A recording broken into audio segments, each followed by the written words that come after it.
A tennis player wins her second straight set, feeling like she can predict her opponent's next move.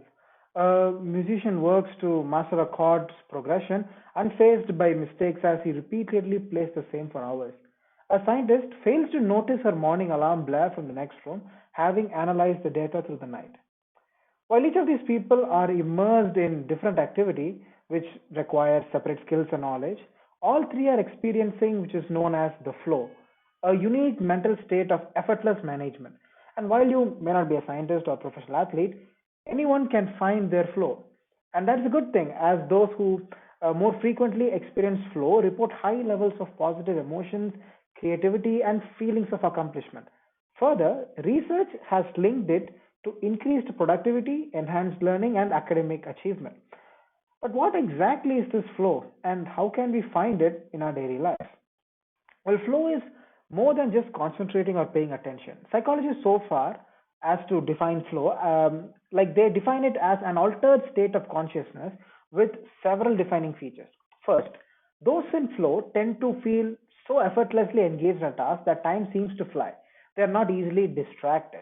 In contrast, cycles of procrastination, where it can be impossible to start an activity and once started, impossible to finish. During flow, it almost feels difficult to stop. Flow also tends to diminish feelings of worry or self-judgment, but in turn it fosters creativity, and people report experiencing a sense of oneness with what they're doing, which allows for peak performance, obviously. Further, brain imaging studies have shown that flow is accompanied by changes in neural activity, notable in regions that play a role in attention, self-awareness, and self-consciousness. Despite decades of research, many questions still remain though, like how do the brains of those in flow compare to those in other states of consciousness, like meditation? Does flow arising from physical activities like sports recruit the same brain as more mental tasks like writing or math?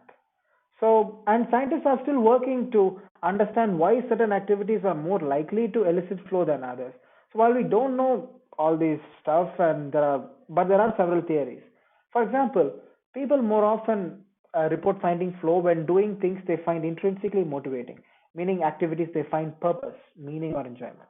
This may include participating in a favorite hobby, but also tackling gratifying assignments at work, studying topics you find interesting, or even completing satisfying chores. Likewise, it may be more difficult to find flow in tasks um, that you do only because you have to, or because you want to, or because you don't want to.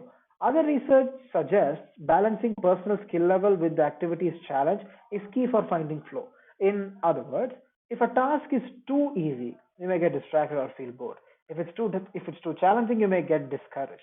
The classical mesmerizing game of Tetris, for example, keeps skill challenge levels in balance by increasing the fall speed of blocks as players get better at the game. Now, still, other studies suggest that it's most important that the activities have clear goals and allow you to assess your progress, which helps in motivating you. So, while no single protocol can guarantee flow, there are steps you can take to increase your chances. First of all, find a quiet environment free from distracting noise or devices. Break your tasks into small specific segments that are easy to track and easy to learn from. Set clear goals that are challenging but not frustrating. If you find the task to be tedious, set additional parameters to set up the stakes. For example, when cleaning your dishes, attempt to finish them all in a certain amount of time. When running, try to keep pace with the beat of a song.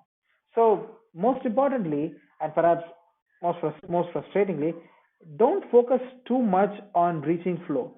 It is called flow for a reason, meaning it just comes to you. It's kind of automatic, but if you follow these steps, there are high chances that you reach it.